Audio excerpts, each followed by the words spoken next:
Oh, I It's love it. definitely, yeah, it was. So I bought at 320, and so the houses selling next door is going for 500. That's what we talk about all the time. Real estate. Did you hear that? He bought this for 320. I don't know if this was your first home. It may be an FHA loan. He may use an investment, put 20% down.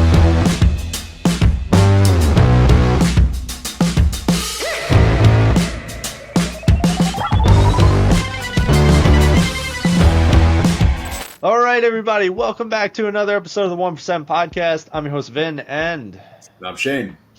today we have my man, Jonah. Jonah, welcome to the show. Awesome, man. Excited to be here. Well, we're excited to have you. So, guys, a little background on Jonah, and of course, he'll tell it better than I do. But Jonah's a good longtime friend of mine, a former client, so I know he's also an amazing guy. And now, I couldn't be more proud, but he is fully launched. He's grown his business. He's crushing it. He's doing all types of building and development, and he'll tell you all about it, because I'm just gonna not do him justice by trying to describe it. So, Jonah, please tell the people what you're doing, how you're doing it, and like what's the whole thing behind it. Yeah, definitely. So I'm a real estate developer.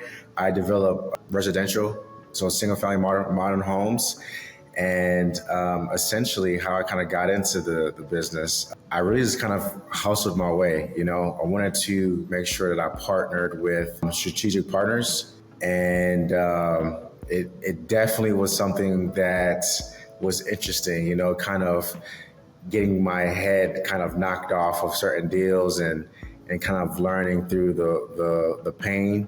But it's been a fruitful process. So now we're 3 years in, and we've been, trekking along, and we're starting to see some incremental value coming out of our deals. I'm curious on how you actually find these deals, because it's in residential real estate development. So do you just buy land deals? Do you hire architects to create blueprints, or do you already go to land that's already purchased, blueprints that's already designed, and you're like, okay, now let's build them? Can you walk me through that? Yeah, definitely. So the normal route, and I guess the standard route is, like you want to be able to kind of understand your market, right? And so typically when I'm analyzing a deal, I do napkin math. I'm like, okay, cool. I want to know, what's the thesis? Like, am I going ahead and selling this product? Am I going to retain it for rentals? Like literally what I'm going to do with it. So once I kind of identify a site, and I kind of, I've done my napkin math, I will then go ahead and reach out to an architect and an engineer at the same time and say, hey, this is what I'm thinking about doing, kind of guide me through. And the reason why I choose both is because architect, they'll design it for you exactly how you want it, beautiful and all, bells and whistles. But the engineer is going to actually give it to you as far as what could we build that will be sustainable and it would make the best cost perspective. So I kind of leverage both expertise. And then it really depends, right? If there needs to be any type of zoning, or if it's already entitled for what I want, so I may loop in a city planner, or, I've now built relationship with city council members. So I'll have a conversation and say, hey, this is what I'm thinking about doing. But even before that, I'm also having conversations with the neighborhood, right? Trying to see, like, is this something feasible? Is this something that they would want in the neighborhood? Because I'm very for community development as well. And so that's a big piece where I want to make sure that all the counterparts are, kind of excited or kind of happy about the project where I'm looking to kind of bring into market. Now, you said maybe you didn't mention this one, is the pre-show here, but you're in Atlanta currently. Yes. So these residential properties, I presume that they're in the hometown in Atlanta, right? Actually, so they're part of the Atlanta metro area, but they're about 45 to an hour out aside the sites that I'm starting to develop. Okay. And so the reason why is the donut effect. So during COVID 2020, we noticed people were, of course, staying at home, more remote work. And fast forward, I was doing a deal, and I went through the whole process as far as trying to get it rezoned. Actually got one of the city officials hired for the job to kind of help out. And we weren't able to successfully get that rezoning. Learned a lot of lessons from that process. But essentially, what I took from that was, okay, I want to be able to alleviate a lot of the risk from my developments. And so if I'm going to look at a certain site, I want it to already be entitled for what I'm looking for. If I'm going to spend that much time to get it rezoned, I have to like be 100% sure that I'm going to make, the funds that I'm projecting I'm going to make. So to kind of fast forward with the donut effect, we've kind of learned where a lot of people have been working at home, and they've been priced out of Atlanta. The pricing of houses have tremendously went up significantly in the last 3 years, and people are like, they're wanting to get the value, but they don't have the funds to do it. And so what we've done is we've looked at the surrounding markets around the metro area and said, hey, you can still get this nice high-end product, but you can get it at a better price point. And so essentially where everybody's getting priced out in the metro area, in the Atlanta area, when you go out in the outskirts, not too much, you're still maybe a 45-minute drive. Yeah. What's so interesting is these little cities, they're developing and marketing themselves to be really, really cool communities, especially like their downtowns and this is the amenities that they're offering. It's insane. Yeah, I think the suburb life is really it's coming back. It's bringing back like that old 70s, 80s, 90s lifestyle here. I mean, I currently live in the outskirts suburbs areas of Las Vegas. Thank God, because that's a whole different ballgame over there. You want to talk about a different soul? Everybody's been to Vegas. Yeah, Different soul from where I'm at. But that's I wanted to bring this more for people that are looking to get into real estate development here in that area in general. What's the start to finish product that you recommend? What's the timeline here? And what's pretty much the most bang for your buck? I know there's a lot of waiting for cities to get things approved, waiting for this, and that. But just an average ballpark, if I'm looking to get into what you're currently doing, what's the best way of doing this? What's the most profitable way? And what are you guys currently focusing on? Is it you're saying single family residences? Is it like an actual whole community? Is it a condominium complex, apartment complex, duplexes, quadplexes? I guess that's not single family residences, but just curious on what the timeline is for somebody to get in and what's the best bang for their buck, that you've seen. 100%. Yeah, I think that for starters, if you want to get in the business, really understand your numbers, and then also being able to understand the counterparts that can kind of help bring the vision forward. For me, in my journey, I partner with a general contractor, and with leveraging his experience, it's been, tremendous in regards to understanding the construction process. In my downtime of doing my homework, the biggest piece that I focused on was understanding my numbers and understanding the market. So understanding the comps and understanding like, okay, what can I get for rents and what can I get if I wanted to sell the product? So essentially, it's really about building a really good, strong team, and being able to collaborate with the other counterparts within the industry. As far as for us and what we're doing, so we have two major developments that's going on right now. So in Griffin, Georgia, we're focused more on scatter lot developments. So Oh, cool. so we've actually partnered with the city to be able to bring some of these dilapidated homes, Hmm. and as well as these homes that were kind of knocked off, kind of bring some life back into the neighborhoods, into those communities. Now, our model is kind of interesting. So we're doing build to rents, and we're also building to sell as well. So we're building heavily in Griffin, and we're also kind of eyeing and looking at other opportunities in Atlanta and LaGrange and kind of McDonough. So there's a plethora of different opportunities that we're looking at right now. But the best thing that I would give anybody that's wanting to start off is kind of focus on a niche. You can really get in the weeds of there's a lot of different ways to make money in real estate. And then there's a lot of ways you can lose money in real estate development. One of my mentors, he told me like, you have to be tough as nails to want to get into development, because there is so many different things that can happen through that process, Right. and it can be extremely tricky, and you can lose money.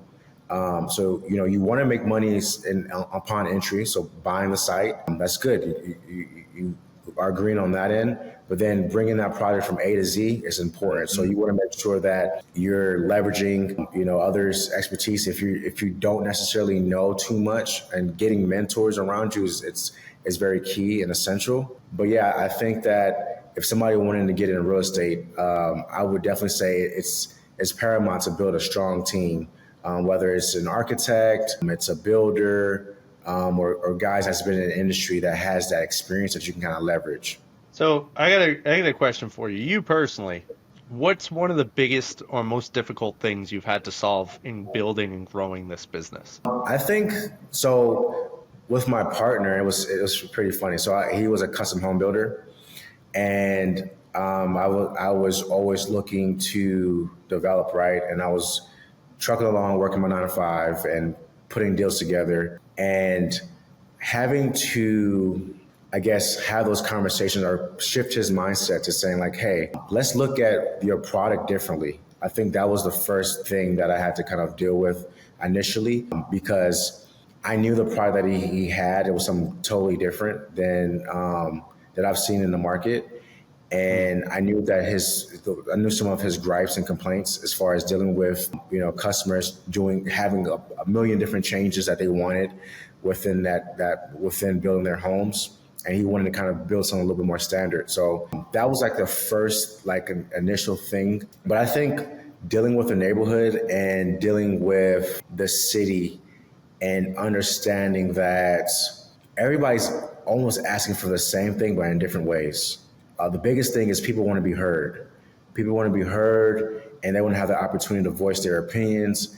And a lot of people do want to see change. And those that don't want to see change, it's not that it's inevitable, but it's getting them to the plate where they can understand, like, okay, if it's not me, it's going to be somebody else. Now, how can we have participation, and how could we work together to kind of do something where everybody's happy, and we can bring a project to fruition. I mean, if anything, it's going to bring the entire community up, property values up, more people to visit those suburbia areas. So, I mean, I personally see it from a outside perspective, but I could see where there would be some hesitation and change in general. 100%. Yeah. Yeah, a huge thing. It's funny, a lot of, and I think this is happening across the nation. We have certain markets that people are just overflowing, and we don't have the housing stock, and it's as a density issue, Right. and our zoning isn't supporting that, and the neighborhoods aren't they're saying like, okay, density, but they're not really working with the city officials and working with the developers to kind of bring about the opportunity to do it, because we can't make more land. Right. We just can't. That's it. You got to take the land from somewhere and bring it over here, so that then, in theory, you just transfer land. We got to do something. Like, something has to happen. So we have to look at it from a totally different lens, for sure. How long, like, clearly you have to have some really good connections, right? Like, how long does it take to even facilitate and build these connections? Like, you mentioned it before, right? You got to go through like the city and talk to the state, and like you have to really get into it with a lot of heavy decision makers. How does one even go about building that network? Honestly, it's literally, I would say, a year to 2 year process, just as far as timeline goes. But that's one of the things where the city and even the neighborhood, they're apt to developers coming in and saying like, hey, we want to go ahead and bring a project, right? And so it's really about understanding that particular neighborhood, that market, and what's the need. Like, it doesn't make sense for me to say, hey, I don't know this area, I don't know this market at all. I'm going to put what I think this neighborhood would want. Right. You have to really be able to spend time getting to know the neighbors, getting to figure out, okay, what is something that I can kind of do to add value. So that's the biggest thing that I think that or the strength that I've been able to kind of utilize in my business is seeing like, okay, how can I add value to what I'm building, what I'm doing? Just I immediately think of I don't know if you've seen the TV show Parks and Rec, but they're essentially Yeah, trying to get approvals from their neighbors to build a park. And you figure that every single person they talk to, it's like, it's a park. This is what it's going to yeah, have. It's going to have shade. It's going to have trees. It's going to have slides. It's going to have a big field. And people are like, I don't like parks. They're sticky. It's no, I don't really want my kids being around other kids. It's like, are you kidding me? But you don't realize the other side of the spectrum of like these types of complaints, because in a bird's eye view, you're like, oh my god, a park, this sounds amazing, it's really just going to bring community together. And then there's everybody else that's just going to throw a wrench in just because. So I imagine you deal with that on a day-to-day basis, which is tough as nails. That's a spot on comment. Oh yeah. yeah, that's a great question actually. So what's one of the most difficult objections you've had to overcome to get something approved? Whew. Where do you um, start? yeah, yeah, literally, where do I start? So this was very funny. So the first time we were kind of introducing our set of our plans, in the zoning code, there was a roof pitch ordinance that we had to kind of comply with.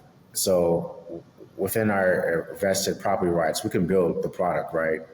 And so the home that we're building, we build modern single family homes. So they're really luxury, they're really nice homes. But they're flat roofs. And so, it's certain cities are like, I don't know about a flat roof. And so we literally had some issues getting the approvals for the roof pitch variants. It literally, and it didn't change up the design too much. But, of course, the thing about it is it's the information that you just don't know. And that's the part where it was a learning lesson for us, further educating these city officials like, hey, so this is the problem that we've noticed in some of these in this particular neighborhood. A lot of the homeowners or renters in this neighborhood, their utility bills are $300, $400. They're because they're older homes, and with the efficiencies of even having a flat roof, everything kind of combines with each other. Even having a flat roof can save extra few dollars, and when it comes to insulating the house and making sure everything, is properly well for that homeowner. A couple hundred dollars a year makes a huge difference, and it's one of those conversations that in the beginning we wish we would have had, but it was a learning lesson. And we actually said we'll do without the roof pitch. We'll build our sets without the flat roofs, and but the city ended up loving the product. So it's like um, it was just a very interesting battle between us and the city that reason. Another ridiculous type of thing. I mean, you come to Vegas, looking at my neighbors, flat roofs, Yeah, just no brainer. I had yeah. no idea that it was energy. I wonder why. It's just what makes it compared to a slanted roof. I So mean, the I way get that we theirs is I have shingles because mine's on a slight slant, but theirs is looks like concrete. Yeah. So the way that we insulate our homes, and this the efficiency as far as the flat roof, it just kind of keeps it really tight and insulated. Hmm. So it just makes it a simple answer. Just makes it better as far as like an extra 5%. Like I'm a very data and analytic person. Like it just makes it more efficient. So it's just the structural foundation of it, A hundred essentially. percent. Yeah, Yep. it makes sense. It's more of a slant. Interesting. You got some more empty space up there. Sure. Huh. So you're Interesting. also less efficient when you're more luxurious. Well, Or more efficient for the flat well, roofs. yeah, and so that's the thing though, like, and that's these are the pieces that we've kind of culminated into our product and into our business models. Like, people, when we think about luxury, and it's definitely sort of associated with price, but we're trying to break those norms of when it comes down to the housing, where it's Mhm. like you can have these nice finishes and have a nice home at an affordable price point. Hmm. Right. That's also kind of interesting too, right? So in theory, when you're like selling a home or building this, you can use that as a talking point, like saying, hey, for the homeowners that wind up buying it with a flat roof system, they're going to wind up saving 5%. Is that something that gets passed on to the owner, or is it just like you're saving the 5% in the project because you have less materials to buy? Like who's getting these benefits, these It percentages? get passed on to the homeowner because I mean, essentially, it keeps the house more insulated. And when it comes down to heating and cooling, I mean, these are little intricacies that people don't think about. But like it was so funny. We had a homeowner reached out to us a couple months ago and told us like, dude, it's crazy. Like my electric bill is $86, and Wow. he has a 3 bedroom, you know, 3 bedroom house, like. You You better know, come fix my house. so it's very interesting, all these little things when you're building a product and when you're building a home. It's I like to think about all these things where because it's so important, right? Like this is your home, like, and it's one of your biggest line items when you're on your budget. So how can we make sure that those that made the opportunity to and worked hard to get into a home, how can they save a little bit more extra dollars so they can go out and grab some coffee, with their friends or do something extra with the money. Afford Netflix. Yeah, there you go. I wanna flip it a little bit. So Wait. Hold on. Before you flip it, I have another material question. So let's stay here real quick and then you do you. Okay. So, Jonah, I'm curious because it seems like you have this really expert knowledge in building materials. What are like for let's just say some of our listeners, right? What are some better materials that they could use to present it to possibly save on like percentages or things in their home? Like I know there's different energy efficient windows and things like that. Like I'm actually really, really curious about this because I think that's something that's cool, number driven, and measurable. Yeah, for sure. So yeah, and I think that kind of lends onto my next statement. But you can definitely it depends on the product, right, and what you're building. I think for us, we have been able to kind of engineer exactly this right standard as far as windows, right standard as far as doors, just little things as far as our insulation that we've been kind of. I wouldn't say that it's like our own IP, but it's our DNA. It's kind of our strand. Like we've been spending, I think, so my partner has been spending the last decade literally engineering, like perfect house plan. Like how can we make this home really energy efficient, and how could we also cut on building costs? And so now that's the next phase that we want to be able to offer to consumers or even builders that want to be able to kind of replicate and do the same thing. I got it. So Jonah won't give you the sauce because you got to buy the sauce from him. I definitely no. I think those are the pretty much the standard staple, right? Doors, windows, some heftier, bigger, new installation, right? Getting Mhm. that transitioned out to be more energy sufficient.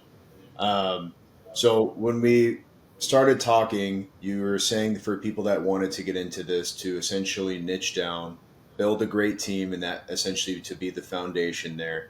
On the other side of the spectrum, for people that are looking, because that's pretty much who you talk to, it looks like on the day to day basis. For people who are looking to purchase a home, their first home, an investment home, what advice can you give them to purchase the perfect home?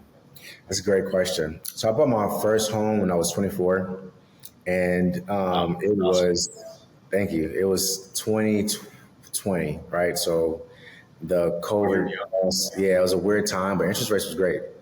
Yeah. And so when I was looking for this, when I was looking for that home, I went to an area where I knew that literally it was going to pick up in the next 5 years, Smart.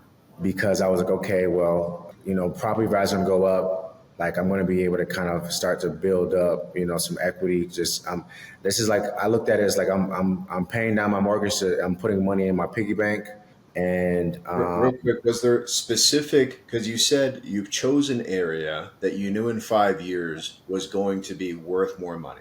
yeah, What research did you do? How did you know? Was this an area that you were already familiar with? Did you travel there and stay there for a week? Did you just do research for days on end? Because I yeah, think that's really the juicy stuff that we want to give to our listeners here of buying their first home who definitely want to make good money, and especially in a growing community. 100%. So I definitely I did my research, but the way that I did my research, I realtors are there for good realtors are there to kind of lean on as far as those resources. They know what other builders and are kind of bringing into the market, and Absolutely. so I had conversations with a lot of realtors saying like, okay, what do you think about this particular area? Hmm. Have you heard anything that's happening? Do you know of anything that's coming down the pipeline? So that's kind of like where I started. Then I, kind of got a little nerdy and started looking through, you know, recent permits, applications, and just kind of seeing like, okay, well, Love how you called it nerdy. just kind of looking at it and seeing like, okay, well, let's look like what can I validate the information that I'm getting? Can I see for myself like, okay, like, John tells me like, yeah, there's a developer that's coming here and he's going in the next 5 years, he's going to do X, Y, and Z. Okay, well, has he filed any permits? Where is he at in that stage? Looking up and seeing, okay, where they're at in that process. So I And wanted to that's get the city public record too. that is Anybody can go to that city if and I look at the can. public record and see what's coming in Yeah. the pipeline. Yeah, and so once doing that, that kind of validated my thought. Like, okay, well, this is a good growing. It's a growing area. Mm, I was a little bit familiar with the area. I knew that the neighborhood city, it was overpopulated, so I knew that people were going to bleed into this area. smart. And so I'm like, okay, well, with all these factors, I feel comfortable. And then also development. So I didn't want to have to deal with a lot of the just replacement of a roof or replacement of just different things coming into the house. So I was like, okay, well, for me, it makes sense for like the lifestyle that I'm at right now. I'm a young guy. I don't want to have to worry. I don't have that much, funds to allocate towards this house if any damages were to come about. But at the same time, I'm looking at this as a home for myself, but also an investment opportunity where if I need to pivot, if I need to pull cash, if I want to just be able to kind of, build a reservoir of capital, this is my starting ground. And so with all those things, I was like, okay, well, cool. I'm gonna go ahead and take the risk, buy this house, and I was like the first, no, I was like the fifth or sixth person, and they were doing like a 30, I think it was 35 townhome development. I was like the fifth or sixth person. So I'm like, okay, well, I'm coming in early.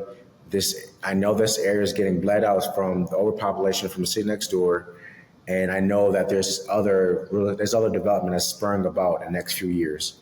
I'm in a perfect storm to kind of have to for my property values to go up, and for me to be able to have equity.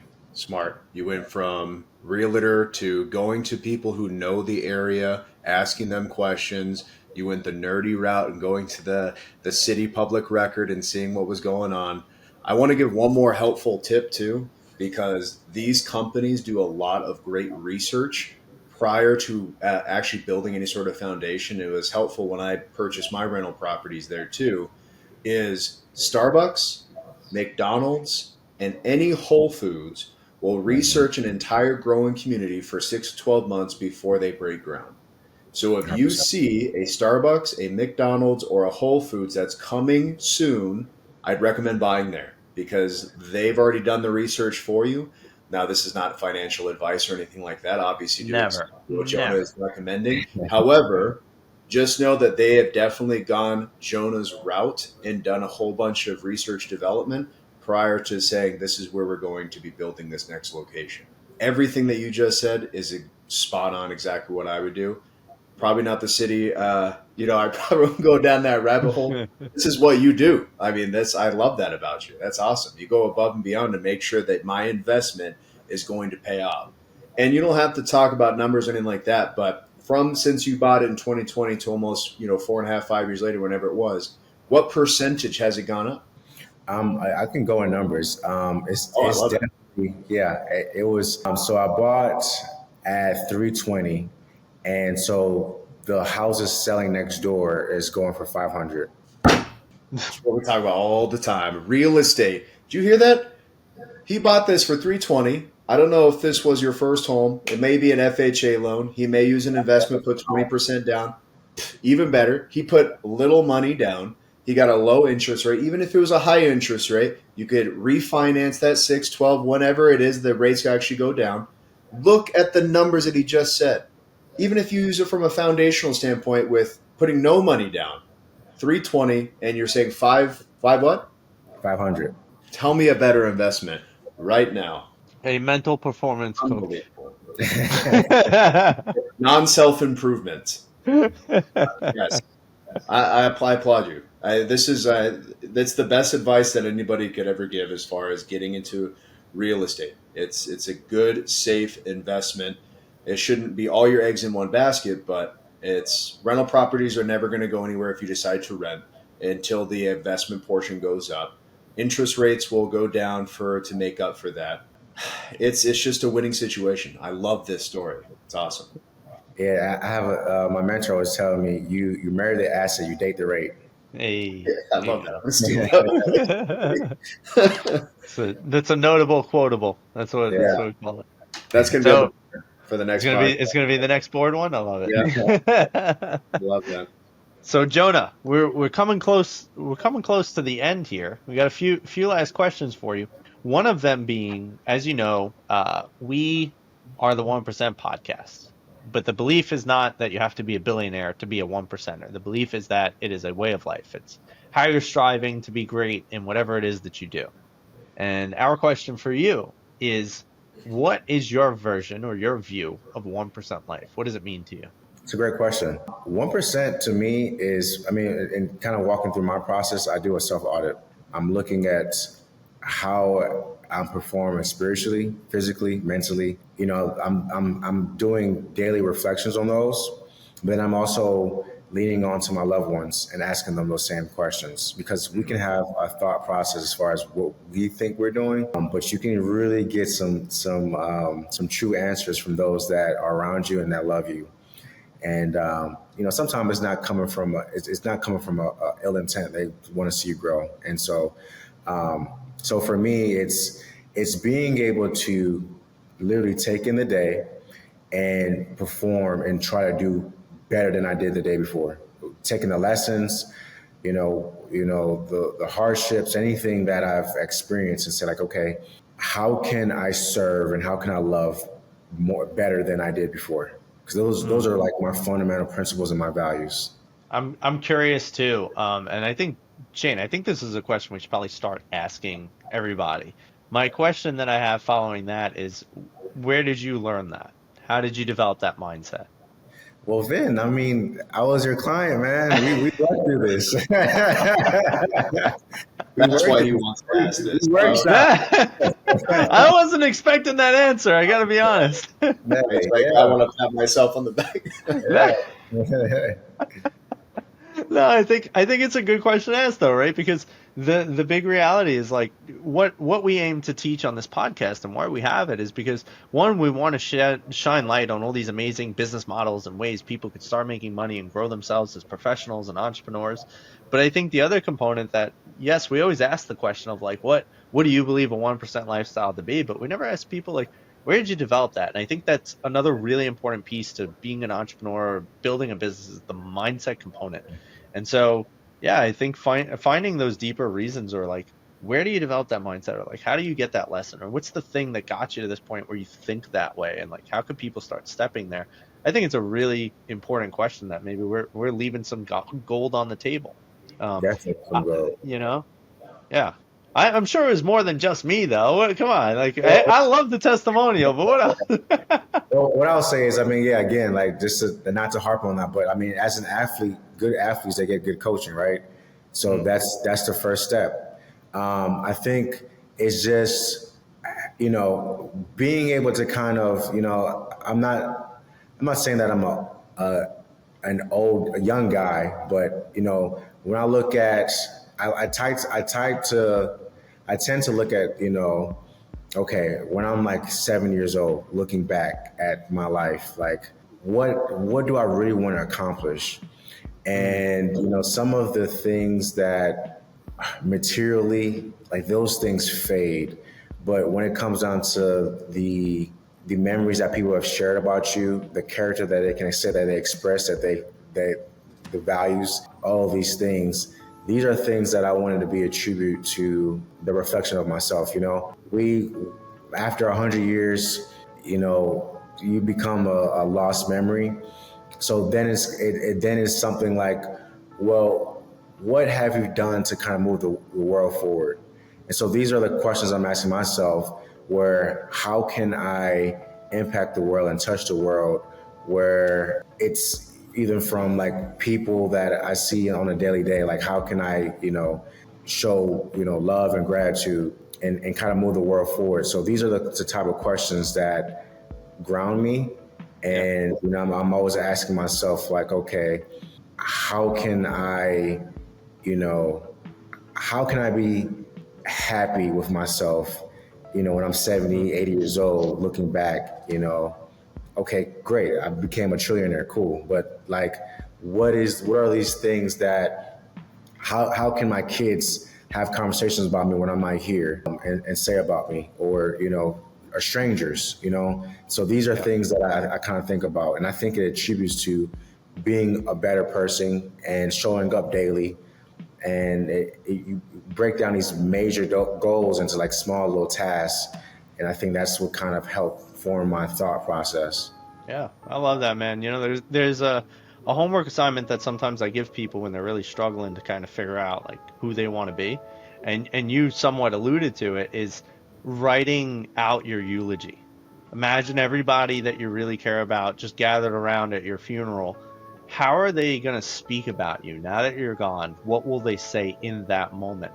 And it's a really good wake up call, because I think a lot of the times we're living very unintentionally and people don't realize that. And when you really get to that final moment of like, now you're gone, you have no more opportunity to change the way people view you and what they say about you. Did they give a great speech at your your funeral? So I really love that you do future casting. I think that's massively important for all of our listeners. If you're not considering your future, that's one of the best things you can start doing. Jane, I don't know if you got anything that you want to wrap up in here, but if not, I'll ask Jonah. All right, Jonah, final question. Where can people connect with you? How can they get involved in what you're doing? What's the best way for them to either support or connect or show up in your ecosystem and your world? Promote yourself. Yeah, definitely. Yeah, thank you. What I would say is, follow me on X, Jonah JG.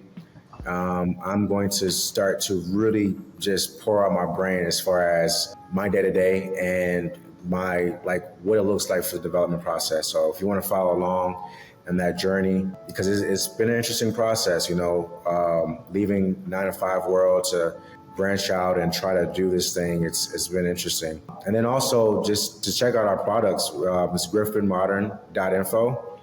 And so you can be able to kind of see the part that we're building. We're working right now, just dropping this shield, but we're working right now on a new version of an extension where we're helping developers and builders that want to do the same thing, and we'll have a roadmap. We're working on the phases of right now where we're conducting customer discovery, talking to people that's in the industry, and really trying to hone in on those pain points. And so we've really worked on getting some of those, extracting some of that data. And so now we're getting ready to kind of offer that to the public. I love it, man. Well, there you have it, folks. Go see what Jonah's up to, especially if you're interested in real estate development. The man's literally just going to share his day by day so that you too can become a real estate developer. I mean, that's not what he said, but that's what I'm picking up and putting down for you, the listeners, to incentivize you. So, as always, guys, please like, share, follow, subscribe, comment. Let us know how you thought the episode went. Let us know what you thought of Jonah. And obviously, if you're doing any type of real estate, let us know in general. As always, we are the hosts of the 1% Show. I'm Vin, and I'm Shane. See you guys. That was Jonah. Bye, everybody. Bye, everybody.